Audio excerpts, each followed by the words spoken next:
نحمده ونصلي ونسلم على رسوله الكريم أما بعد أعوذ بالله من الشيطان الرجيم بسم الله الرحمن الرحيم إن الله وملائكته يصلون على النبي يا أيها الذين آمنوا صلوا عليه وسلموا تسليما الصلاة والسلام عليك يا سيدي يا رسول الله وعلى آلك وأصحابك يا سيدي يا حبيب الله الصلاة والسلام عليك يا سيدي يا نبي الله وعلى آلك وأصحابك يا سيدي يا رحمة للعالمين۔ معزز و محترم سامعین محتشم، آج کی اس نشست میں ہم جس ہستی کے بارے میں گفتگو کرنا چاہتے ہیں وہ اہل بیت رسول صلی اللہ تعالی علیہ وآلہ وسلم کے چشم و چراغ حضور سیدنا امام موسیٰ کاظم رضی اللہ تعالی عنہ کی ذات گرامی ہے۔ آپ کو اللہ تعالیٰ نے علم و فضل اور اہل بیت کی نسبت سے نوازا۔ آپ کا تذکرہ کرنا اس لیے ضروری سمجھا کہ ایک بدباطن خبیث نے جس کا نام عبد الرحمن سلفی ہے، اس نے اپنے خبث باطن کا اظہار کرتے ہوئے حضور سیدنا امام موسیٰ کاظم رضی اللہ تعالی عنہ کی شان میں نازیبا کلمات کہے، توہین کی اور اپنے خبیث ہونے پر مہر تصدیق ثبت کی۔ حضور نبی اکرم صلی اللہ تعالی علیہ وآلہ وسلم کی آل پاک سے محبت رکھنا یہ امت پر فرض ہے، ان کا ادب کرنا، احترام کرنا، کیونکہ امام الانبیاء صلی اللہ تعالی علیہ وآلہ وسلم نے ارشاد فرمایا، الشریعہ میں امام محمد بن حسین اجری رحمۃ اللہ علیہ نے اور بھی دیگر محدثین نے اس کو نقل فرمایا، ترمذی شریف اور امام حاکم نے بھی۔ امام الانبیاء صلی اللہ تعالی علیہ وآلہ وسلم فرماتے ہیں کہ تم لوگ اللہ تعالیٰ سے اس لیے محبت رکھو کیونکہ وہ تمہیں نعمتیں عطا کرتا ہے، اور اللہ تعالیٰ کی محبت کی وجہ سے مجھ سے محبت رکھو، اور میری محبت کی وجہ سے میری اہل بیت سے محبت رکھو۔ یعنی حضور نبی اکرم صلی اللہ تعالی علیہ وآلہ وسلم نے بار بار یہ تبلیغ فرمائی اور امت کو ہدایت فرمائی کہ میری اہل بیت سے محبت رکھو۔ اور حدیث پاک میں آتا ہے کہ جس بندے کے دل میں آل رسول کا بغض ہو، عداوت ہو، وہ تین چیزوں میں سے ایک چیز اس میں ضرور ہوگی۔ فرمایا یا تو وہ منافق ہے، یا وہ حیضی بچہ ہے، یا حرامی ہے۔ ان تینوں میں سے ایک ضرور ہوگا جو آل رسول صلی اللہ تعالی علیہ وآلہ وسلم سے بغض و عداوت رکھے۔ اب عبد الرحمن سلفی اپنی جہت اس حدیث پاک کی روشنی میں خود ہی منتخب کر لے کہ وہ کیا چیز ہے جس نے اپنے خبث باطن کا اظہار کرتے ہوئے ائمہ اہل بیت کے چشم و چراغ حضور سیدنا امام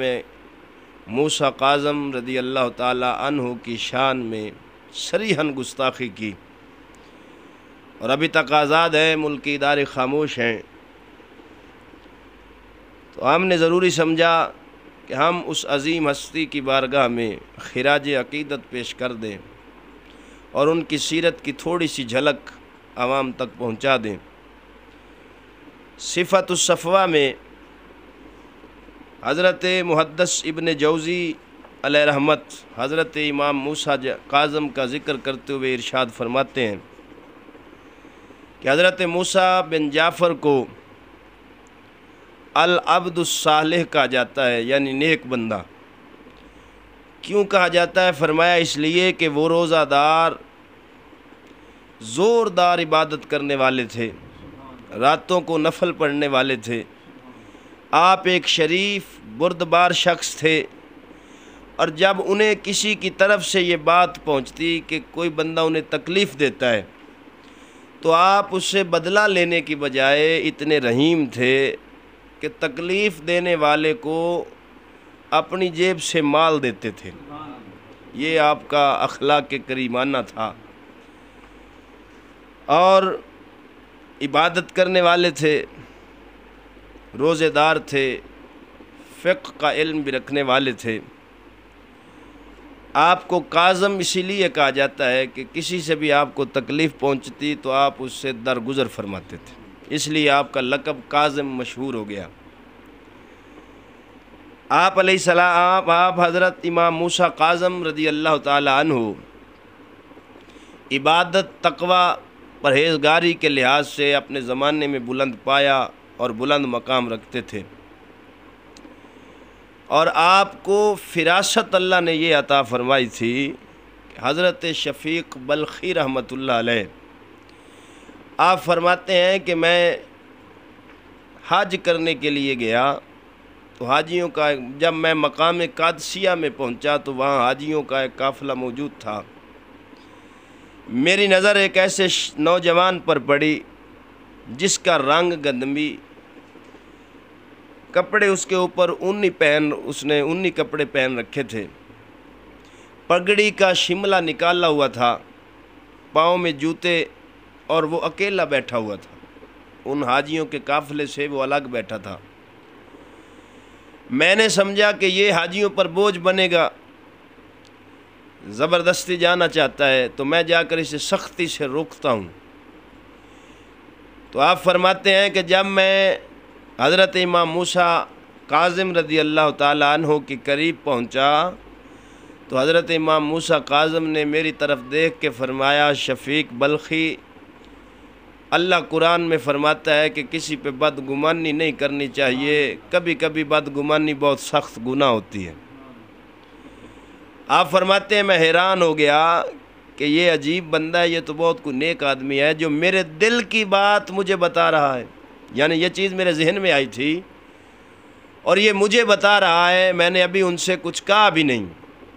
اور یہ مجھے بتا رہے ہیں۔ تو میں نے سوچا کہ میں ان سے ملتا ہوں، معافی مانگتا ہوں جو میں نے ان پر بدگمانی کی، لیکن وہ تیزی سے نکل گئے، مجھے یہ بات کر کے چھوڑ کے چلے گئے۔ پھر جب ہم ایک مقام پر پہنچے تو وہی نوجوان موجود تھا۔ جب میں وہ نماز پڑھ رہے تھے، میں ان کے قریب گیا کہ جا کر ان سے وہ جو میں نے ان پر بدگمانی کی تھی اس کی معافی مانگتا ہوں۔ میں کافی دیر کھڑا رہا، جب وہ نماز سے فارغ ہوئے تو انہوں نے قرآن کی آیت پڑھی کہ اللہ توبہ کرنے والے کو معاف کر دیتا ہے۔ حضرت شفیق بلخی رحمۃ اللہ علیہ فرماتے ہیں کہ میرے ذہن میں یہ خیال امڑ آیا کہ یہ بندہ تو ابدالوں میں سے ہے، کہ میں معافی مانگنے آیا، اس نے میرے دل میں یہ بات تھی، اس نے قرآن کی وہی آیت پڑھ دی اور میرے دل کے حالات سے واقف ہو گیا، 2 دفعہ میرے دل کی بات مجھے بتا دی۔ کہتے ہیں کہ پھر ہم ایک اور مقام پر رکے تو وہ نوجوان ایک کنویں سے پانی نکالنا چاہتا تھا کہ اچانک رسی ٹوٹی، ڈول جو ہے وہ پانی کنویں کے اندر گر گیا۔ اب اس نوجوان نے کنویں کے اوپر کھڑے ہو کر یہ دعا کی کہ یا اللہ، جب میں پیاسا ہوتا ہوں تو ہی مجھے پانی پلاتا ہے، لہذا میری مدد فرما۔ ابھی اس نوجوان کے منہ میں یہ الفاظ تھے کہ پانی کنارے کے اوپر لگ گیا، اس کا ڈول بھی اوپر آ گیا، اس نے پہلے اپنا ڈول اٹھایا، پانی پیا۔ میں قریب ہوا کہ جو اللہ نے آپ پر رحمت کی ہے مجھے بھی اس میں سے عطا فرمائیں۔ کہنے لگے کہ انہوں نے مجھے جب پانی دیا، میں نے اسے پیا تو وہ پانی کیا تھا؟ ستو اور شکر تھا۔ اتنا لذیذ میں نے زندگی میں کبھی پانی نہیں پیا، اس کے بعد مجھے کبھی پیاس کی حاجت ہی نہ رہی۔ پھر کہتے ہیں جب ہم پہنچے مکہ شریف بیت اللہ کے قریب، وہی نوجوان، اس کے ارد گرد ایک مجمع تھا لوگوں کا، وہ جو دین کی تبلیغ کر رہے تھے۔ میں نے ان کے اسی مجمع میں سے ایک شخص سے پوچھا کہ یہ نوجوان کون ہے، تو اس نے مجھے بتایا یہ حضرت موسیٰ بن جعفر یعنی امام موسیٰ کاظم رضی اللہ تعالیٰ عنہ، یعنی آپ کی یہ کرامت تھی، عبادت، پرہیزگاری، تقوی کے لحاظ سے آپ بہت بلند، اور ولایت کے لحاظ سے اپنے زمانے میں بہت بلند مقام رکھتے تھے۔ اب ایسی ہستی کو کوئی شخص بکواس کرے تو وہ اس کا خوب سے باطن ہے۔ ایک تو ان کی نسبت ہے خاندان رسالت سے، دوسرا ان کا عمل اس درجے کا تھا کہ وہ ابدالیت کے مقام پر پہنچے ہوئے تھے۔ اور یہاں ایک چیز یہ بھی ذہن میں رکھیں کہ شیعہ جس طرح اماموں کو مانتے ہیں یا اہل سنت، اس ماننے، ان کے ماننے میں اور ہمارے ماننے میں زمین آسمان کا فرق ہے۔ وہ امامت کے لیے عصمت کو شرط قرار دیتے ہیں، وہ کہتے ہیں امام معصوم ہوتا ہے۔ اہل سنت کے نزدیک معصوم انسانوں میں صرف نبی اور رسول ہوتا ہے، کوئی امام، کوئی صحابی یا اہل بیت وہ معصوم نہیں ہوتے، محفوظ ضرور ہوتے ہیں۔ یہی بات پیر مہر علی شاہ رحمۃ اللہ علیہ نے اپنے فتاویٰ مہریہ شریف میں اس کو لکھا، صفحہ نمبر 217 پر پیر مہر علی شاہ رحمۃ اللہ علیہ فرماتے ہیں: الحاصل آیت تطہیر کا مورد خواہ امہات المومنین ہوں فقط یا ما آل کسا یا صرف آل کسا، ایسا ہی تطہیر در رنگ انزال احکام شرعیہ ہو یا در صورت عفو و مغفرت، بہر کیف خطا کا صدور مطہرین سے ممکن ہے۔ یعنی یہ جتنے پاک ہیں اہل بیت حضرات، ان سے خطا کا ہو جانا ممکن ہے۔ اور اس نعمت عظمیٰ یعنی قرآن کریم کا نزول چنانچہ اس پاک خاندان کے طفیل ہوا، ایسا ہی قرآن کا فہم اور سمجھ بھی انہی کی وساطت سے ہے۔ یہ میں نے وقت کے دامن میں چونکہ گنجائش نہیں، صرف ایک حوالہ پیش کر دیا کہ ہم ائمہ اہل بیت کو یا اہل بیت رسول کو یا صحابہ کرام رضوان اللہ علیہ مجمعین کو محفوظ مانتے ہیں، معصوم نہیں مانتے۔ عصمت خاصہ انبیاء و رسول ہے انسانوں میں سے۔ تو عزیزان گرامی، اصل میں جن لوگوں نے ائمہ اہل بیت کی محبت کا لبادہ اڑا اور کہا جی کہ ہم اہل بیت کے ہی حوالے سے روایات بیان کرتے ہیں اور ہماری فقہ کا نام ہی فقہ جعفری ہے اور ہم اہل بیت کے محب ہیں، اہل تسنن یا اہل سنت یہ اہل بیت کے دشمن ہیں، نعوذ باللہ۔ اب انہوں نے محبت کا کیا ثبوت دیا؟ میں صرف ایک حوالہ جناب کی خدمت میں پیش کر دوں تاکہ لوگوں کو حقیقت حال سے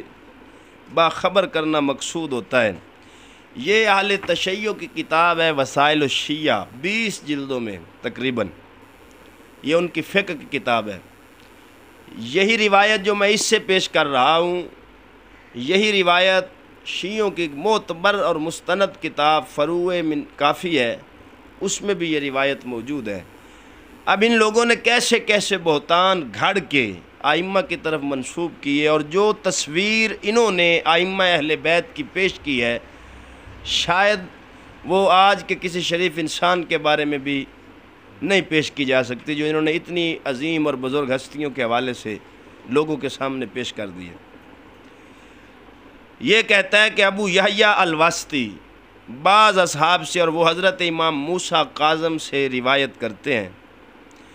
کہ آپ نے کہا جی، فرمایا قابل سطر صرف 2 مقام ہیں، یعنی پردہ کرنے کے صرف 2 مقام ہیں۔ کون کون سے؟ ایک اگلی شرمگاہ، دوسری پچھلی شرمگاہ۔ اب کہتا ہے کہ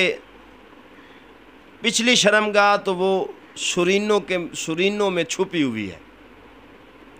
اب یعنی اس پہ کپڑا کرنے کی کوئی ضرورت نہیں، وہ خود بخود چھپی ہوئی ہے۔ پس جب اعلیٰ تناسل الخصیتین کو کسی چیز سے چھپا لو تو گویا سطر ہو گیا، یعنی ایک چھوٹا سا کپڑا لے لو یا کوئی چیز اگلے حصے کو چھپا لو تو یہ تمہارا سطر ہے۔ اور آگے اس نے کہا کہ شیخ کلینی کہتے ہیں کہ ایک روایت میں یوں مروی ہے، یعنی امام موسیٰ کاظم سے ایک روایت میں یوں بھی مروی ہے، وہ کیا ہے کہ دبر تو سرینوں میں چھپی ہوئی ہے، اور البتہ رہ گئی قبل کو یعنی اگلی شرمگاہ کو چھپانا، تو لو جی اس پر ہاتھ رکھ لو تو تمہارا پردہ ہو گیا۔ اب اندازہ کریں ائمہ کی طرف اتنا بڑا بہتان۔ اب یہ ان کا امتیاز ہے نا کہ پچھلی ویسے چھپی ہوئی ہے، آگے پر ہاتھ رکھ لو اور اسی انداز سے بازار جاؤ، دوسرے ہاتھ سے سودا خریدو،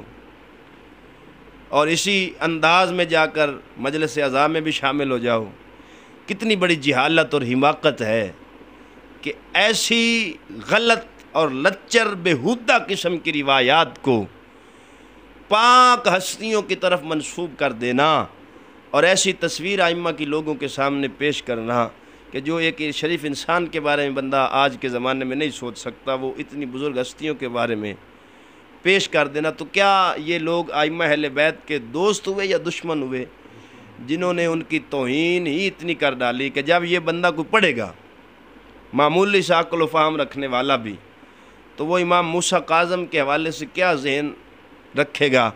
کہ یار اتنے بڑے امام نے یہ ایسی بات کیسے کر دی۔ تو میں یہ وضاحت کر دوں، یہ ائمہ کا دامن اس سے پاک ہے، یہ رافضی راویوں کی شیطانیاں ہیں جو انہوں نے گھڑ کر جھوٹی من گھڑت روایات کو ائمہ اہل بیت کے دامن کے ساتھ وابستہ کرنے کی کوشش کی ہے۔ ائمہ اہل بیت اور میرے پاک نبی کا خاندان ایسی لچر بےہودہ گفتگو سے پاک ہے، وہ ایسی گفتگو نہیں فرماتے۔ ہمارے نزدیک امام موسیٰ کاظم رضی اللہ تعالی عنہ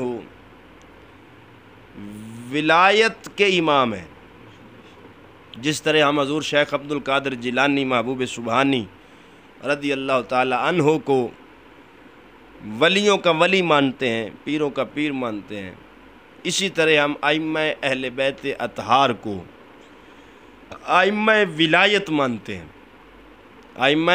ولایت مانتے ہیں۔ ان کو نہ معصوم مانتے ہیں،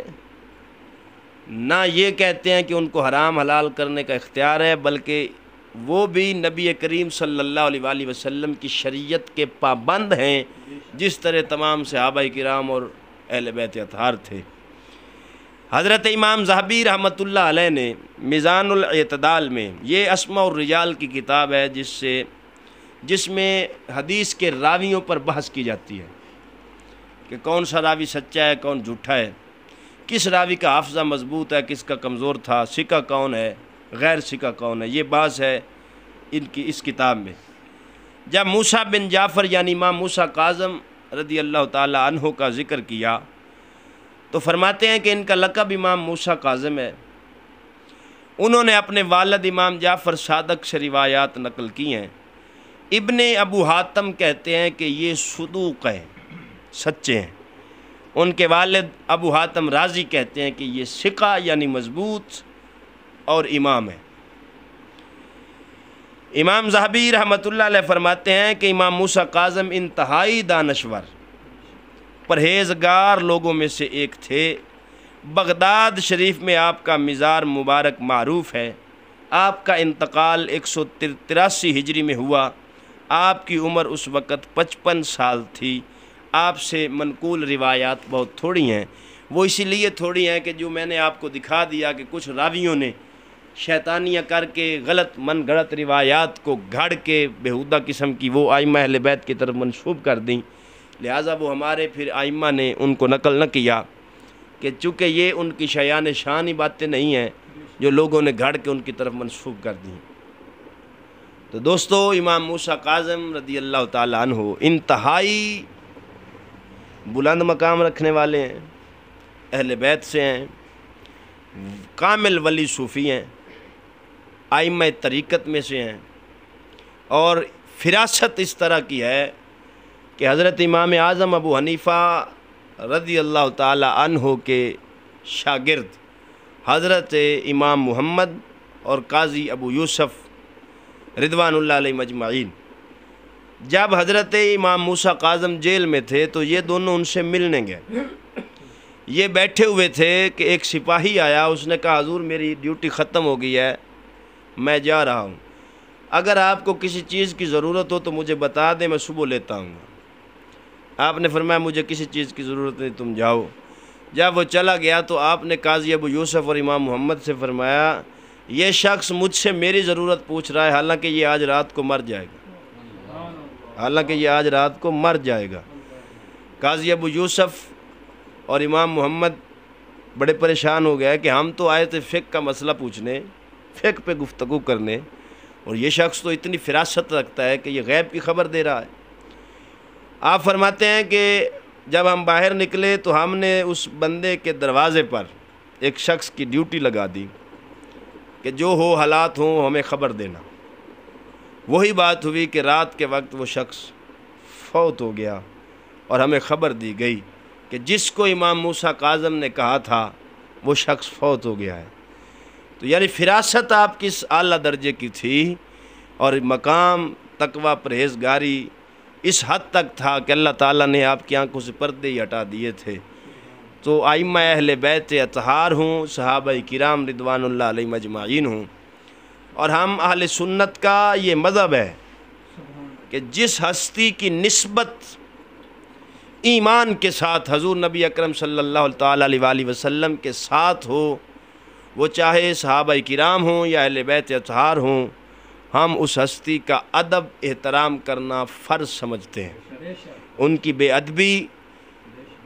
محرومی بدبختی کی علامت ہے، اور ایسا شخص انتہائی بدبخت ہے